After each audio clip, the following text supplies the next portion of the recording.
Hey everybody, happy Tuesday. We are getting pummeled by rain in Paso. We have road closures, we have flowing rivers or creeks that have not had water in years. Is like white water rafting. So we are hoping that the bulk of the storm is over and we can start repairing the things that are going on. We've had evacuation orders and things like that. But we're hoping that the worst of it is over. Just if you are coming to Paso or you are in Paso, be careful driving around. Lots of roads are closed. And here's my little public service announcement. If it's flooded, don't drive through because you don't know how deep it is. Okay, so with that aside, let's start talking wine and the topic of the day. So today we are going to be talking about native versus commercial yeast. And native can also be known as wild yeast or house yeast, okay?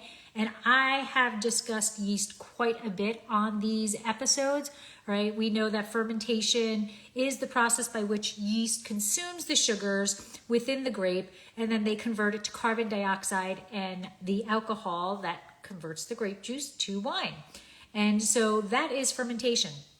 Now, there are actually like over 1,000 different types of yeast out there, but the one we're mostly concerned with is actually going to be Saccharomyces cerevisiae.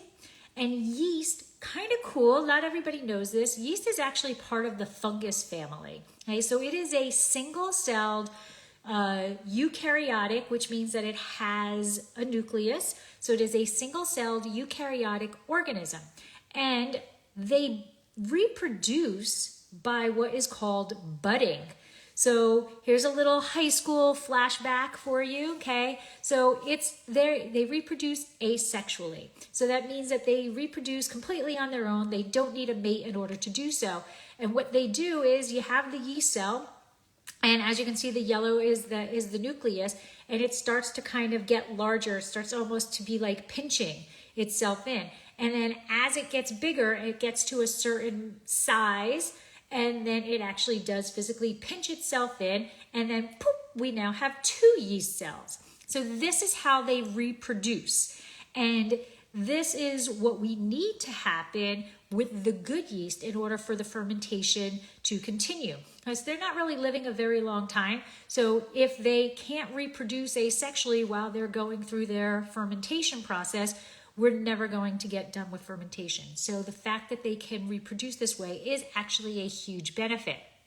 Now, why do we use yeast? Okay, besides the fact that they convert the sugar to the alcohol, yeast play a major role in the winemaking process. So they are actually capable, as they are breaking down the sugars in the juice, they are capable of releasing the aromatics and flavors. So they're breaking down the compounds, and these compounds that get broken down then release these aromatics and flavors. And these are actually known as the secondary aromatics. So as you can see in this picture, right, the primary aromatics are from the grape itself. Secondary aromatics are actually done through that fermentation process. And then the tertiary flavors and aromatics are those that are done because of the winemaking process, the aging aspect of it. Okay, so if you ever hear anybody talking about, oh, well, I get these primary flavors or these secondary aromatics or whatever, that is what they mean. Primary is from the grape itself. Secondary is fermentation, occurs during the fermentation, and tertiary is going to occur during that aging process, during the aging, what the winemaker is doing to it. Okay, so if we go back to the yeast, right, you can keep in mind that each yeast selection has its own metabolism, and this is why it's really important to make the correct choice for the yeast, okay? So each yeast, because of that metabolism that's different, is going to break down the sugars differently. Just as a human eats food, right? 2 people can eat the same exact food, and one might, be a little heavier and one might be a little thinner. Same concept with the yeast. Their metabolism is different. They're going to break down those sugars. They're going to break down those compounds into different smaller compounds releasing different aromatics and flavors. So this is the importance of yeast. Now, that provides a flavor and aromatic profile to the wine. So winemakers can actually choose to use native yeast, or they can choose to use commercial yeast. Okay. Now, native yeast, right? People call it wild yeast, house yeast, native yeast. These all kind of basically mean the same thing because it occurs in nature. The yeast are already on there. So the winemaker is going to not add anything if they're going to choose to use the native or the wild yeast. So they are going to allow the fermentation to occur spontaneously. Okay, so pretty much as soon as they take the grapes off of the vine, fermentation can actually start occurring. Okay, and now they allow it's occurring spontaneously. Whatever is there is going to start the fermentation. It may not always be the yeast that you want the most of. Okay, so that is a big problem or a big concern when using native yeast. So cultured or commercial yeast are produced in a lab and they're purchased by the winemaker. Okay, so they will kill, and if I'm the winemaker using commercial yeast, what I do is after I harvest, I am going to kill off all of the natural yeast to prevent fermentation from occurring. And then when it comes time for me to start fermentation, I'm going to put in the yeast that I want. Okay, so that's the big difference. Native yeast or wild yeast, fermentation occurs spontaneously. Commercial yeast, the winemaker is going to stop fermentation, going to kill off all of that yeast that's in there, and then start when they want them to start. So native yeast, it starts in the vineyard. There are yeast naturally growing on the grapes. And that is why we harvest super early in the morning, is because we want to be in control. When it's cold, the yeast aren't going to start that fermentation. So for us who use commercial yeast, we want to make sure that those guys don't start the fermentation. So you harvest super early in the morning so that it prevents that. Now, using wild yeast can kind of be like playing Russian roulette, right? They may be healthy and effective, or they can play a negative role in the winemaking process. You don't know what you're getting because they're wild, right? So many yeast are super sensitive to the alcohol concentration, and using native yeast actually may lead to more stuck fermentations because you as that alcohol gets higher, those native or wild yeast may shut down. Not saying they always do, but they may shut down. So since it has been shown that yeast are actually not living on every single grape that's there, there's actually less of those yeast there, and they may not be able to gear up enough in order to make the fermentation completely go to dryness. Okay. The other thing is concern about wild yeast is just winery space. Since there's not a lot of yeast potentially there, the fermentation may occur more slowly. And then that's fine. It's perfectly fine to have slow fermentation. But if I need that space, that fermentation space, for another wine that's coming in, well, I'm stuck because it's still going through that fermentation. So commercial yeast is going to go through a quicker fermentation than the native yeast, okay? Now, a third concern for working with native yeast is that they are wild, right? The winemaker has no idea what the metabolism is of those yeast that are in there, so you're not really sure of what the aromatic and the flavor profile is going to end up being in the end product. Okay, that's kind of where that funkiness comes in. When people talk about the wild yeast and the funkiness, that's where that is. So again, not a negative. I'm not saying that's a negative. It's just a risk, right? I don't know what those aromatics and what those compounds potentially can be because the yeast are completely wild.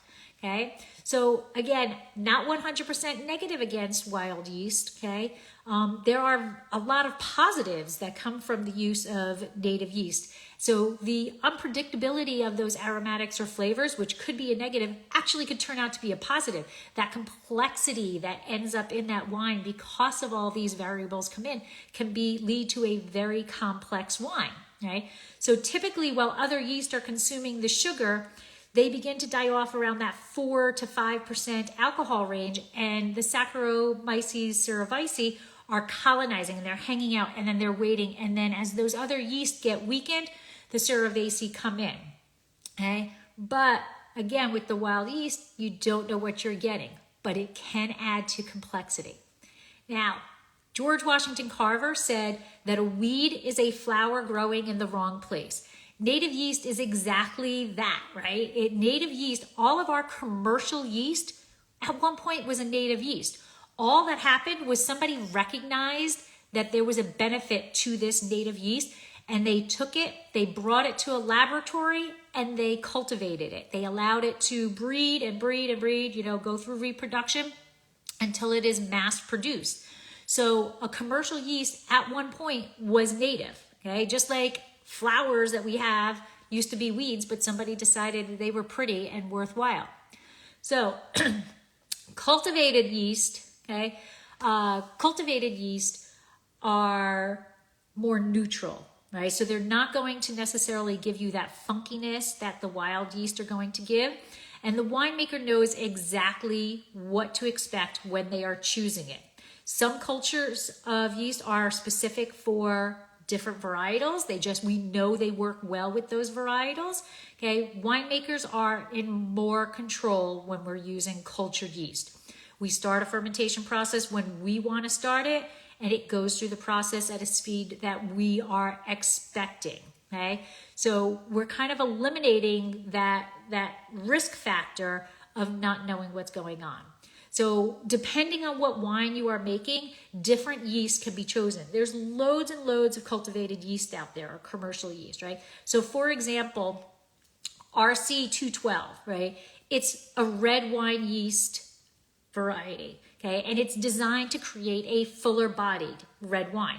So if we have a wine that we're not so sure has the body that we want, we can choose that yeast, and that as that fermentation process is going to occur, we're going to get a fuller body, okay? Wild yeast, you're not going to know what you're going to get, okay? So that wine, that yeast, RC212, right, that's designed to emphasize the fruit and the spice notes. If that's what we're looking for, we choose that yeast, okay? Whereas if someone is producing, let's say, a sparkling wine, right, we want a crisp, high acidic white wine, well, we're not going to choose RC212 because that's not going to work well, right? We're going to choose like maybe CL23, which is Saccharomyces bavanis. Now that yeast is going to go in, and it's going to ferment, and it's going to metabolize, and it's going to help create a higher acidic, a crisp. It doesn't add to that body, okay? So depending on what you want, that determines what wine you're going to choose. What yeast you're going to choose. So everything is a decision on the winemaker's part, okay? In the end, it all comes down to what the winemaker's style is for the wine. What is the winemaker looking to create? Are they willing to enter the fermentation process with several what ifs? I don't know. If this happens and this, then they're more willing to go to the native yeast. If they want to be in more control and they want to be more comfortable with knowing this yeast is going to provide me a fuller body, or this yeast is going to provide tropical aromatics, then they're going to use cultured yeast. Again, neither one is better than the other. It all comes down to the decision making and the winemaking style of the winemaker producing a wine that they think their consumers are going to enjoy. So cultured yeast, native yeast, it's a yin and a yang. You choose what you want, and then you see how the end product occurs. I hope you liked this conversation. Please like the comments. Please save if you want to know what's going on. You're forgetting all of this yeast stuff and you want to come back to it later. Hit that little flag thingamajiggy to save it. Please follow Dracaena Wines. And, head over to our YouTube channel to see some stuff that's going on there. And, of course, we do have the behind-the-scenes blog at dracaenawines.com. Check out our award-winning wines, and I hope to see you soon. Is the wine around? Oh, Nata Love. Oh, you're going to make me cry because I just dropped him off. Unfortunately, he has a lump on his paw, and he needed surgery today. So thank you. he is in good hands at the vet, and it is going to be the longest day probably ever, waiting for that phone call for him to for me to be told he is okay. But he had a lump on his front left paw that he was licking, and it kind of blew up, and they need to remove it. So keeping fingers crossed that all they're removing is the lump and nothing else. Thank you so much, Nella. Thank you. I was bawling when I was leaving him. I was like, please give him a hug for me. And they were kind of laughing at me. I don't know if they were laughing, because I was crying or because whatever. But yeah, thank you. Thank you so much. I have my fingers crossed. We're supposed to get a call, be able to pick him up at like 3:00. So it's going to be a very long day. And thank you for thinking of him and keeping fingers crossed then. Thank you. Okay. So everybody have a great day. Stay safe in this horrible weather. And please let me know if there is any other topics that you would like me to talk about on here. And have a great week. Okay. And thank you again, Nadala. Thank you. Okay. Slancha.